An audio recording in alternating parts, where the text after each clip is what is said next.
This is my Caribbean or my fruit cake, Jamaican fruit cake.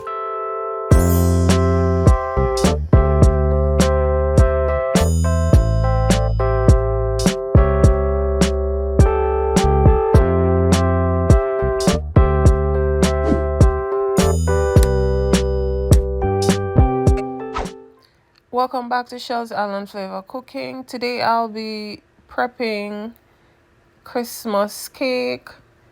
I got some orders for some Christmas cakes and I want to start baking from early. So sit back, enjoy the ride. This is a short video because I know this can take a long while to show you how I prep from start to finish. My ingredients, I will list them in the description box. I started out by using my hand mixer to cream my butter and my sugar. However, once I started, I knew the process was going to take a while, so I switched gears and I started to use my industrial mixer. So you will see me start out with the hand mixer, but then I will show you the finished creamed sugar and butter in my industrial mixer. So as usual, I had my fruits. I had my dried mixture, which included flour, cinnamon, nutmeg, allspice. I had my lemon, my eggs, and I separated my eggs. For no reason, I like to do it that way. I use some lemon zest, which I grated, I would say 1 whole lemon in the eggs. I also used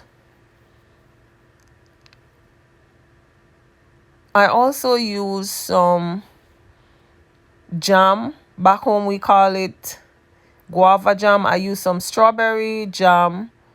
I used molasses. And I used 2 types of browning. Yes, and this is my way, and it tasted so delicious. So yes, I used some strawberry jam in the whole process. So here I'm about adding in the yolks of the eggs to mix in.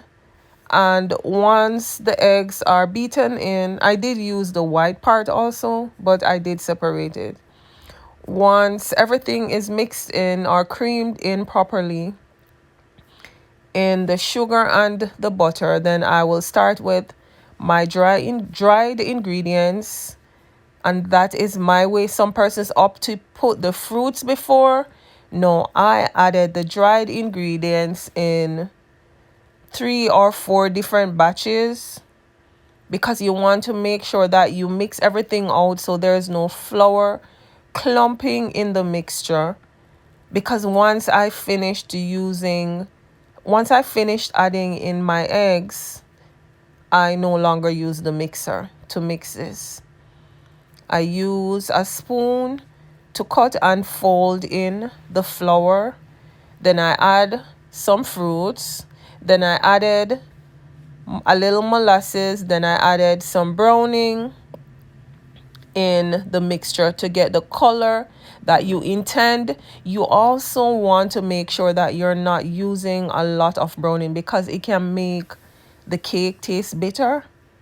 And I did get the perfect colors that I wanted. So here is the finished eggs, sugar and butter, creamed, looking fluffy, nothing runny. And even with the lemon zest, I also use a little lemon juice in it. I also used vanilla.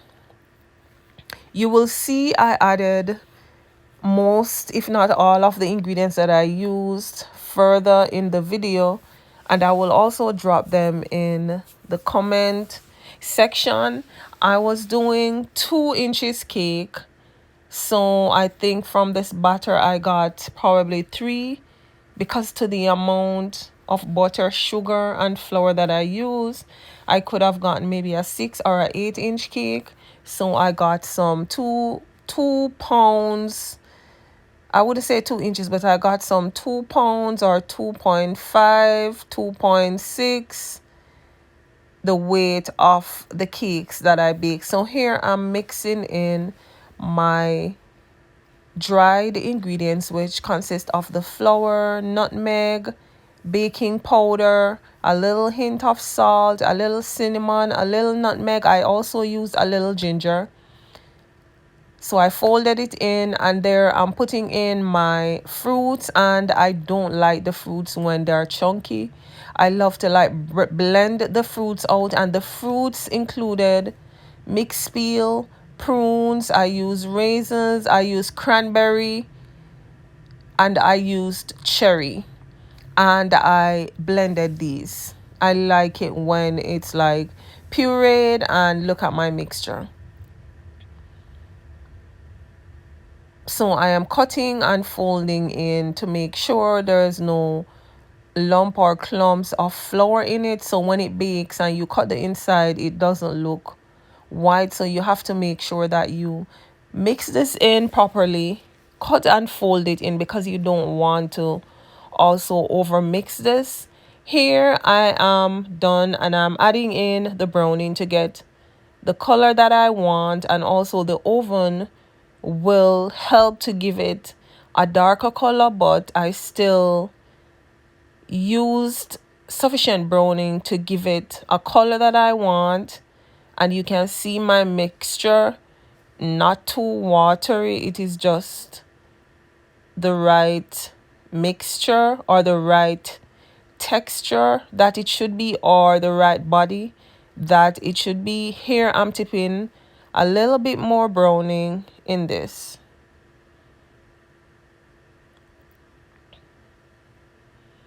And then I am mixing this in to make sure everything color coordinates properly,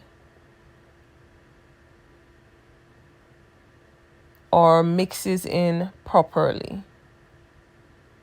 Once I am done with this, I already greased some baking tins, and I use Crisco lard to grease the tins, and I used grease paper to put in the tins to make it easier. Once it's done baking, then I can just pull it out of the baking tin. It was hard for me to get the little 2-inch cake tins. They were out of stock, so I ended up having to get a tin which was not the tin I intended to use, or the tin I intended to get. But anyways, it still did the job perfectly. So I will bake them slowly at 300 degrees. I start them off with, and my cakes, they don't crack, because if the heat is too high in the oven, this causes the cakes to crack. And even if they crack, once it's done baking, the height that it raises to once it's done baking, and the temperature drops, it gets back to how it would be once it bakes. And if the top cracks, once it gets back to room temperature, it will come back, or all fall back into shape. If you're new to the channel, welcome to Shell's Island Flavor Cooking. Please make sure you hit that subscribe button, hit that notification bell, so you get notified each time I upload a new video.